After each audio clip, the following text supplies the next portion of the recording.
BC రిజర్వేషన్లపై మాట్లాడే నైతిక అర్హత బీజేపీ నేతలకు లేదన్నారు కాంగ్రెస్ ఎమ్మెల్సీ బల్మురి వెంకట్.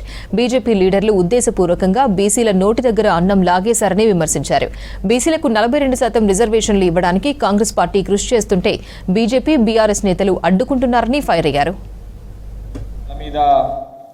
బొచ్చే కాదు తలకాయలో గుజ్జు కూడా లేదనే విధంగా తను మాట్లాడిన మాటల ద్వారా చాలా స్పష్టంగా అనిపించింది.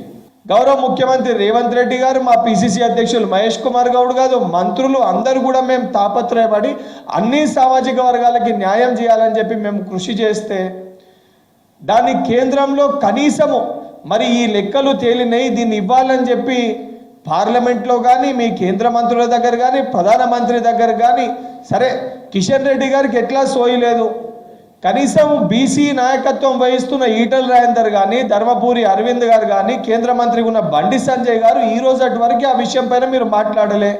ఈరోజు రిజర్వేషన్ గురించి న్యాయస్థానంలో కూడా కొట్లాడి ఎట్టి పరిస్థితులు ఇవ్వాలని చెప్పి కృషి చేస్తుంటే దానిపైన విమర్శలు చేస్తున్నారు. అసలు మీకు నైతిక అర్హత లేదు మాట్లాడడానికి. నిజంగా మీకు చిత్తశుద్ధి ఉంటే కేంద్రంలో అధికారంలో మీరున్నారు, భారతీయ జనతా పార్టీ దాన్ని క్లియర్ చేసి ఇక్కడ ఉన్న బీసీ సామాజిక వర్గానికి కాంగ్రెస్ పార్టీ చేసింది, కానీ ఇయ్యలేకపోయింది. మేము ఇప్పించినాము, మేము తెచ్చినామని తెచ్చే ఒక సోయి ఉండాలి మీకు. సోయి లేకుండా ఈరోజు బయటికి వచ్చి మీరు ఉద్దేశపూర్వకంగా దాన్ని ఒక చేతితోటి మేము పల్లెంలో అన్నం పెడుతున్నామని చెప్పి మరో చేతితోటి ఈరోజు బీసీల నోటి దాకా వచ్చిన కూడిని గుంజేసుకునే ప్రయత్నము Bharatiya Janata party, BRS party ఉద్దేశపూర్వకంగా చేస్తుందని చెప్పి యావత్ తెలంగాణలో ఉన్న బీసీ సామాజిక వర్గ ప్రజలందరూ కూడా ఈరోజు భావిస్తుండ్రు.